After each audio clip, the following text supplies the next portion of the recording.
Well, isn't it a good thing that we've got used to Zoom in order to be able to do this again after all this time? We are experimenting a bit with the setup. I hope it will be okay for you. I think that's everything. So if we all now mute ourselves and pay attention to what is going on. Enjoy.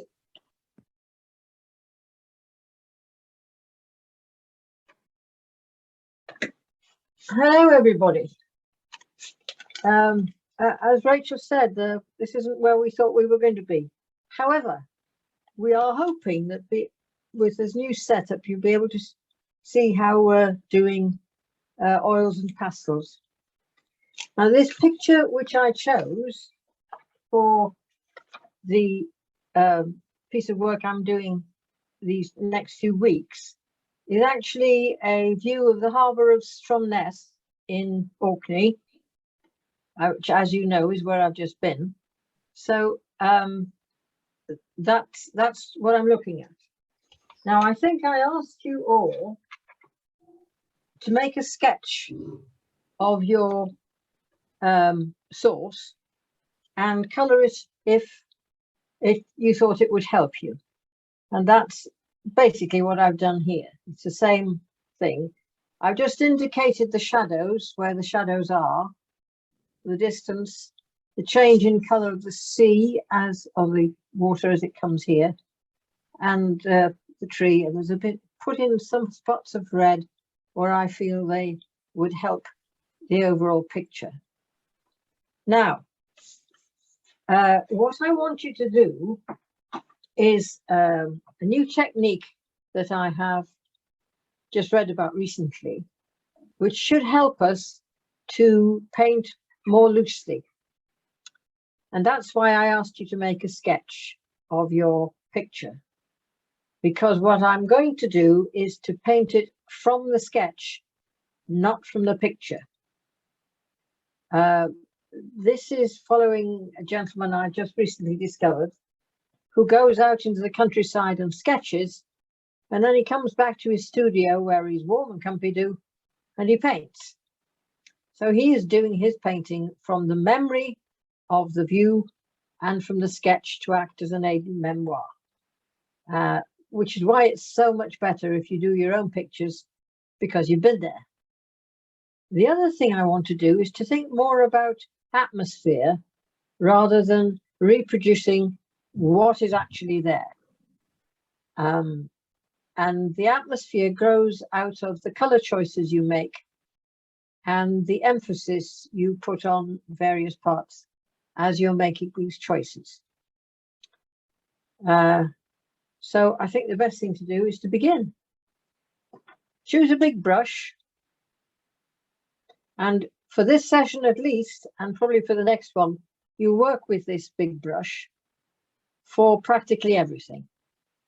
We're not looking for exact marks, we're looking for more or less marks. So I put out all my colors. I don't know if you can see them. This is what I used to do. I used to put them out in a row. Then I knew if I needed to use them, I had them. I don't think you need to worry too much about the color choice I've done. You've got to think about your own color choices and how much you like one color further than another. But for the sake of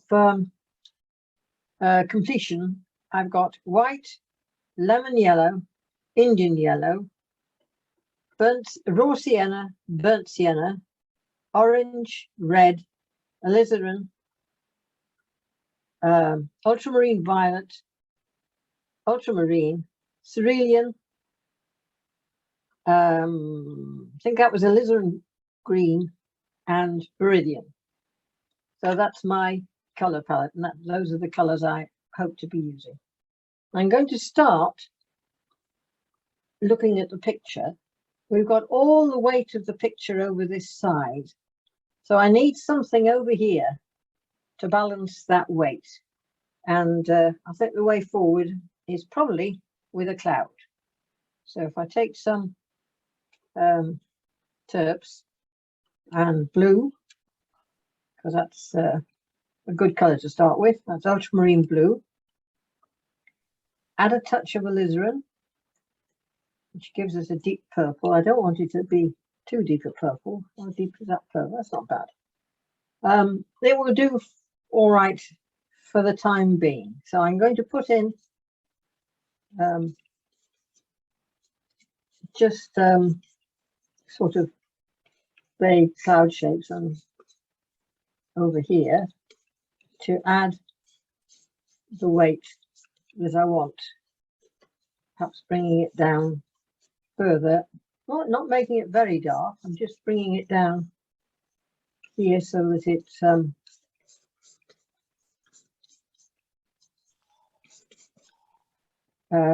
has some indication of where I want my dark to be. I think that's rather nice, actually. It's quite a nice color. This this area here is dark. Where's my sketch?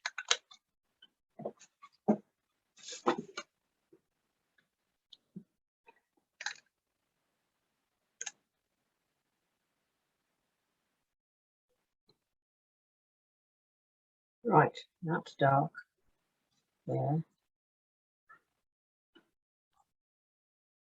There is a patch of dark on there, but it cuts off about there, right? There's a bit of dark here. This is dark.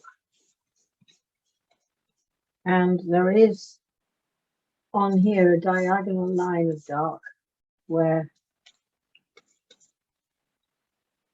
that has caught things. I think I'm going to make this over here dark because it's going to bring out that white house rather nicely. So I'll just paint that in for the time being. Then if I add a bit more blue to that,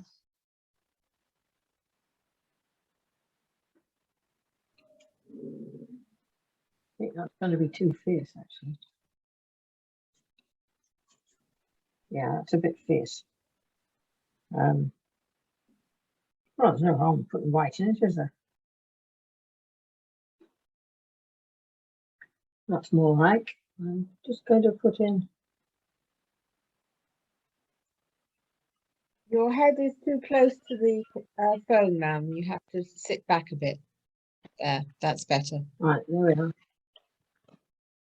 And a bit there, and a bit there. I'm not being too fussy about what's dark there too. And then if we add a bit more red to that, we can put in this part here. That's definitely a dark area there, and this is dark here.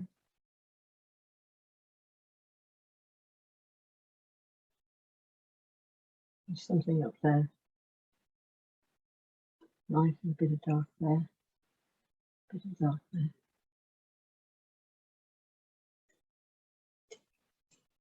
Now, while this is wet, I'm putting in other colours that I think will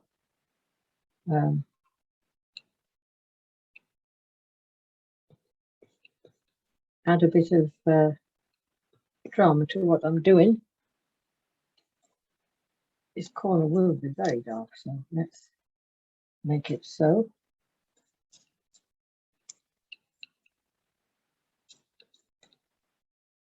Of course, that's dark too, isn't it? And that'll go straight into the water as a reflection. And this will come into the water as a reflection too. And down here we can just pull this down as part of the reflection into the water. Even over there. If you, there's all kinds of odd marks there. It's really rather good. Now, I'll just work that out that blue a little bit, work it in. I don't want this to be quite so brilliantly light as it is. I need to put something there as the sky. So if I start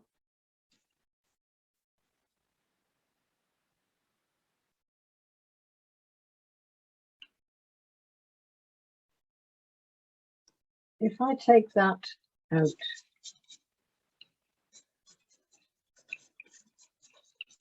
to this sort of colour, that's some. I need to clean my brush. We'll get another one. Yeah, it's a nice big one. More or less the same brush, just different shape. I'm going to put some more ultramarine out and work with ultramarine here. Head. All Sorry. we can see is your hair. How about now? That's better. All right now? Yes. All right. Again, I don't want this corner to be too dark over here because I don't want both corners to be the same. One of the tips George gave me when I was first beginning was to have the four corners different colours. It's a very simple thing to do, but it does help to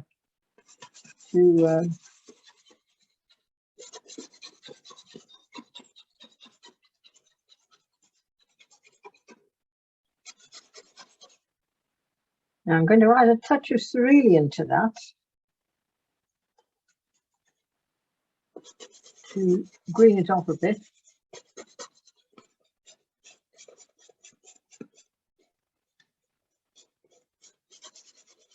Because skies do get that little bit greener as they go down. Well, here we are. And then when we get near the bottom, I'm going to add a bit of lemon to really fully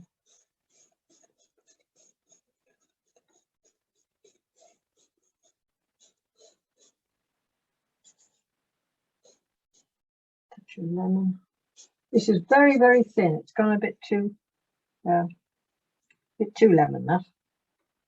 Take it down with a bit of white so it's not quite so fierce. And the beauty of oil paints is if you don't like what you've done, you can always go over it and rescue it if you want to. I'm not worried about all the splashy marks in. All I'm trying to do is to put the colour where I want the colour to be without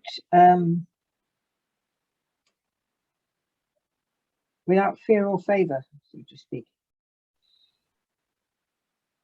Difficulty about doing it and talking about it is it interrupts my thoughts because I'm talking, which makes it all very difficult, Steve.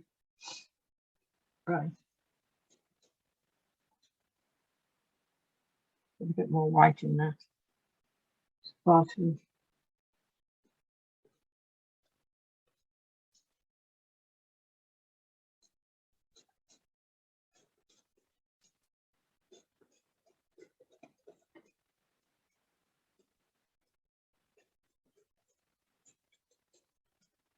Right, now I don't like all these colours here, they're wrong. I'm going to do something about them. Not quite sure what I'm going to do about them, but I'm going to do something about them.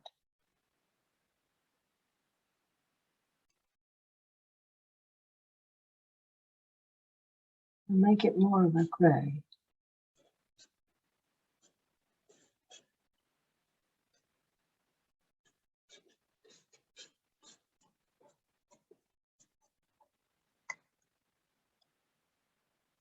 Excuse me, I'm just going to get a rag to rub off the bits I don't like.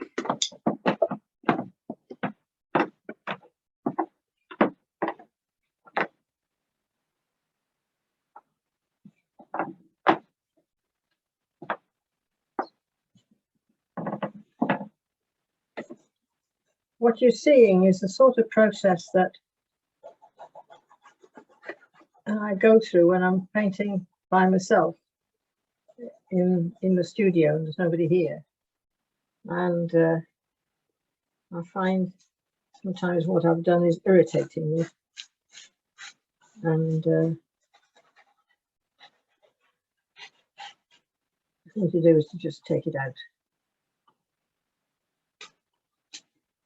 Head. Won't be left on. No, that's Right. Now then, I'll get back to the paint and see what I can do with this time.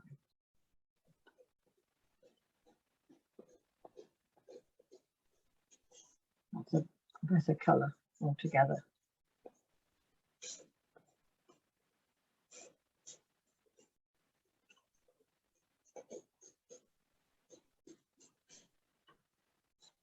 Altogether. Right, so I'm going to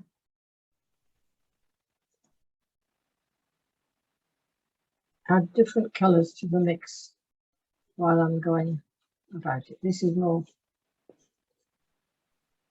me remembering how to paint.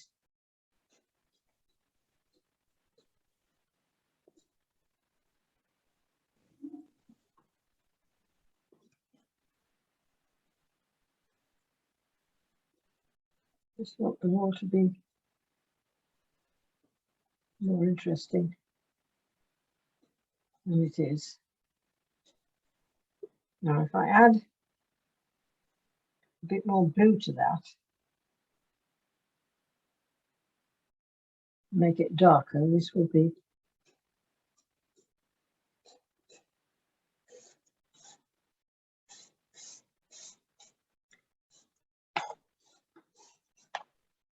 darker in tone.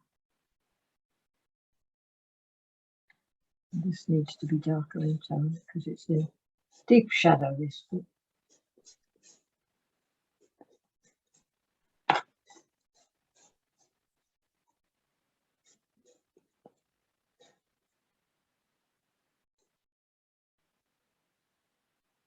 Right, I'll take some of the lighter colour and put that there. That's light.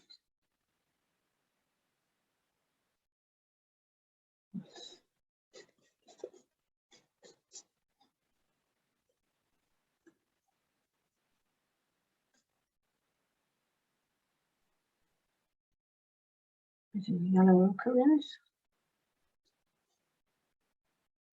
Oh.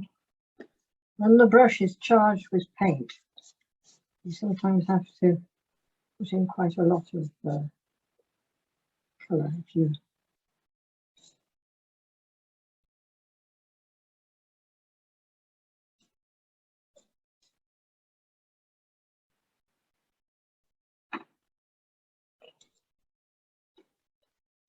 It's focusing on your hair again.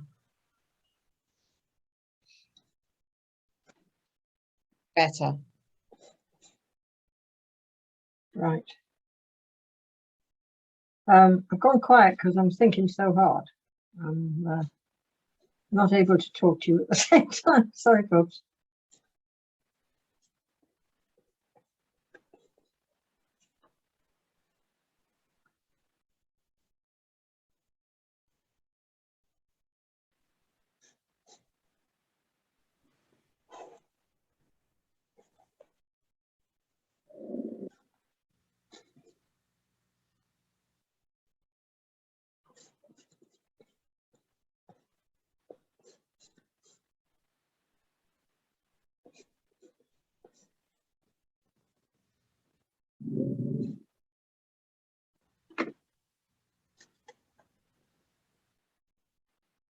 Getting a bit too warm there, so I'll cool it off with a bit more blue.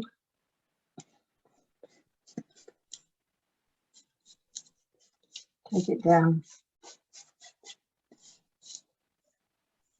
Still not cool enough.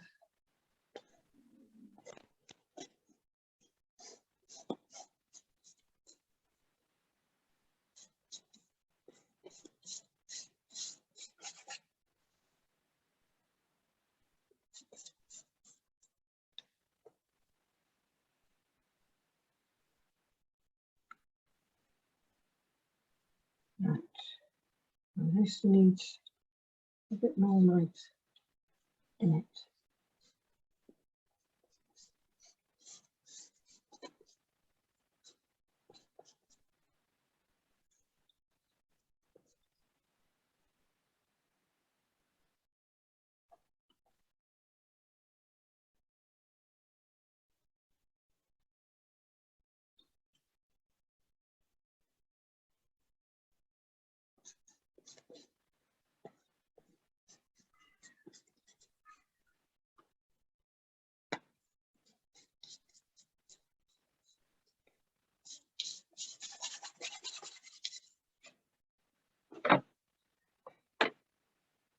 Now, if we take Viridian and mix it with brown, we get a nice, or we can get a nice green, which we didn't get. Add a bit more. It's one of those fir type trees, and it does help to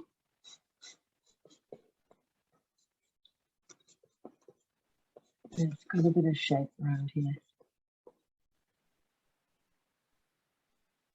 That's good, that's nice.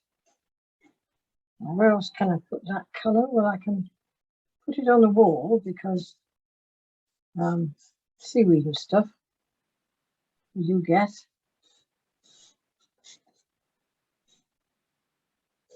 Down here.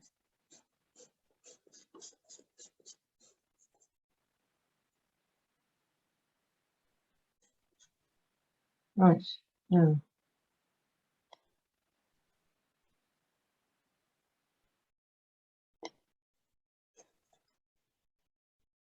There is, around here, a distinct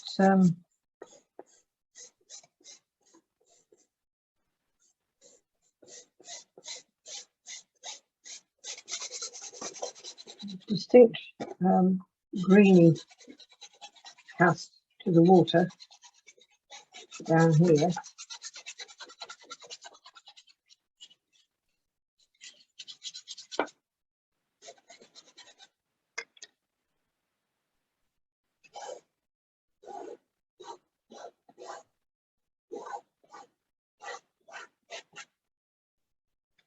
Right there and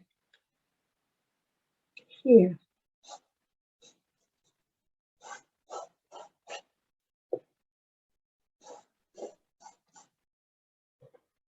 Because it's so runny, it will come away quite easily when you just let's get this.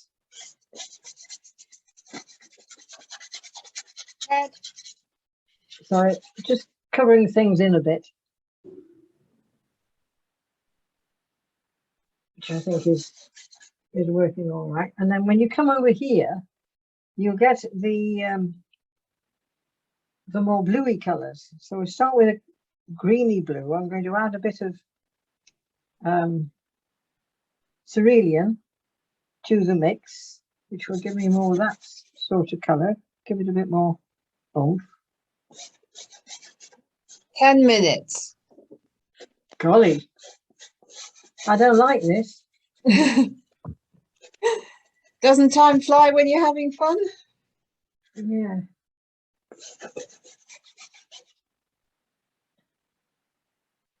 I want it to be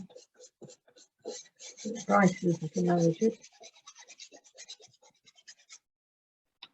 I'll just put it in with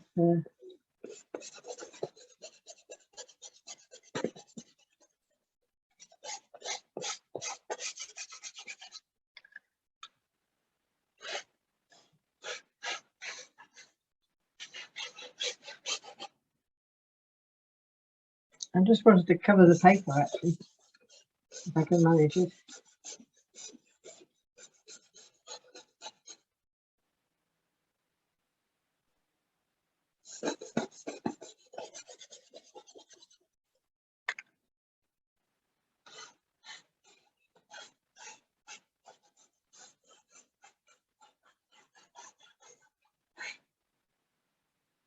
when you come over here, of course, it's quite pale.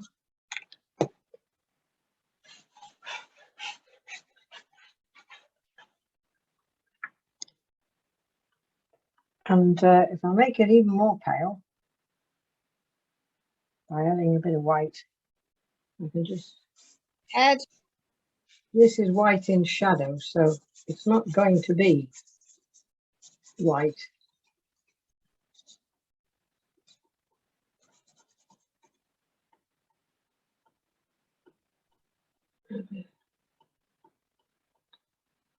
This is white in daylight, if you like, but we'll just put a bit of that in as a sort of underpainting, which we'll be able to lift later. And then if I take a smaller brush, we've got time, Rachel. you've probably got about 5 minutes. Right. I will take a photograph of where you've got up to and add that to the video, so people will Right, get to see the finished, What's the finished stage. Well, it isn't the finished stage because I was going to do something. I forgot what I was going to do now. Sorry. It's okay. It's not. It was me that did it.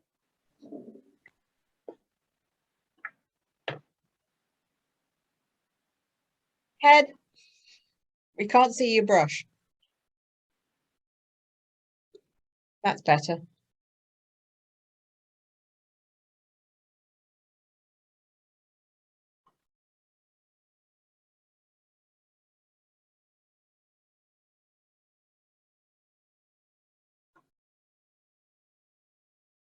Don't want to lose things. I can avoid it. No.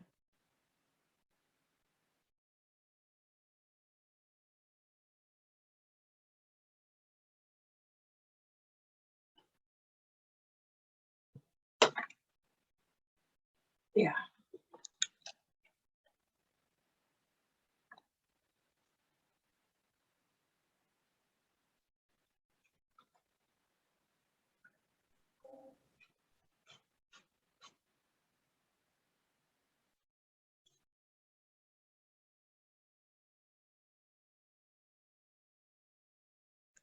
Okay. I think we're beginning to.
Not quite sure what I'm going to do with that. It's actually a bit of grass, but it would be too bright at that edge of the picture when I come to do it.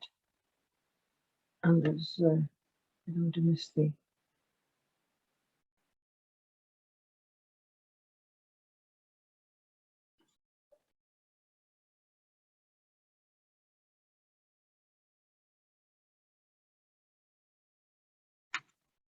Right, it's beginning to appear.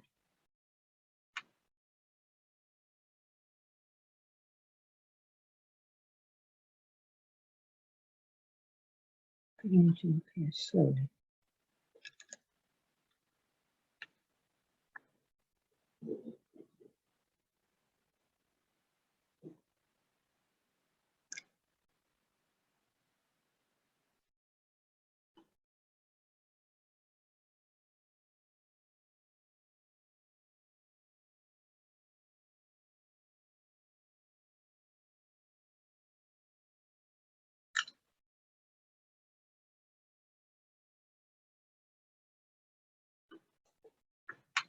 Oh, very splashy.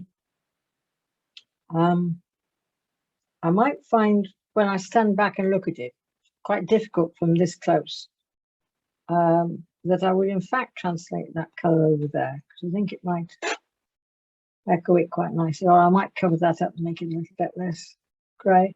But I can take a view. I've covered the canvas. I've got more or less the pattern of light and shade I was after. The brush strokes are extraordinarily clumsy, and that is with malice aforethought.